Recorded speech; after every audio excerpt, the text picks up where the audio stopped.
Dear brothers and sisters, today we are celebrating the 8th Sunday of Ordinary Time, yes, 3. And our theme and prayer is being true self. Today our readings use the images to describe who the true followers of Christ should be. In our first reading, we had the image of the sieve and killing. Likewise, in the Gospel, we had images of a blind man, log and a speck in the eye, the tree of good and its fruits, and the heart. In our first reading, the image of a sieve can help us to understand that a sieve is used to separate good seeds from bad ones and also from the chaff. And we get from our first reading the image also of the killing that tests the potter's vessels. When they are burnt and they come out well, and came out well in the kiln, they are good to be used. If the vessels are not well made, with the right measurements and fit, they cannot pass the test of the fire.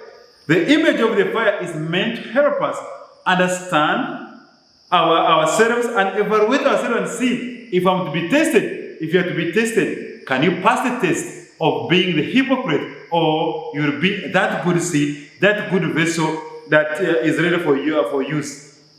In our gospel, Jesus uses the image of the speck and the log, both in the eyes.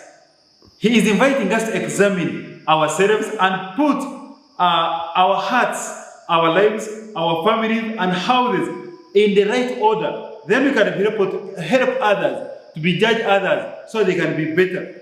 Sometimes we have more challenges, problems, shortcomings, inefficiencies, but we do not look at ourselves. Instead, we focus on others and focus on others that it may even be better, in a better situation than we are. In our gospel, Jesus uses the word, you hypocrites. He was addressing the Pharisees and the scribes who were always opposing him and opposing his message. And we know that the word hypocrite can mean an actor or a pretender, someone pretending to be what he is not. If Jesus was to meet me, if Jesus was to meet you today on this Sunday, what word would Jesus be saying? Would he say, well done, my good and faithful servant? Or you would be referring to me as you hypocrite, me the hypocrite? That's what we need to answer ourselves. Still in the gospel, Jesus used the image of a good tree that bears good fruits, and also the bad tree that bears bad fruits. These images represents a Christian who does good works, and at the same time who does the bad works. The example of the good tree should help us so that we choose to take the better part and be that good tree that can bear good fruits, because you know there is no tree that can bear good fruits and bad fruits at the same time. In order to be good to others, we must be good to ourselves first. A mango tree will be known of its good fruits, and an apple tree will be known of its good apple fruits.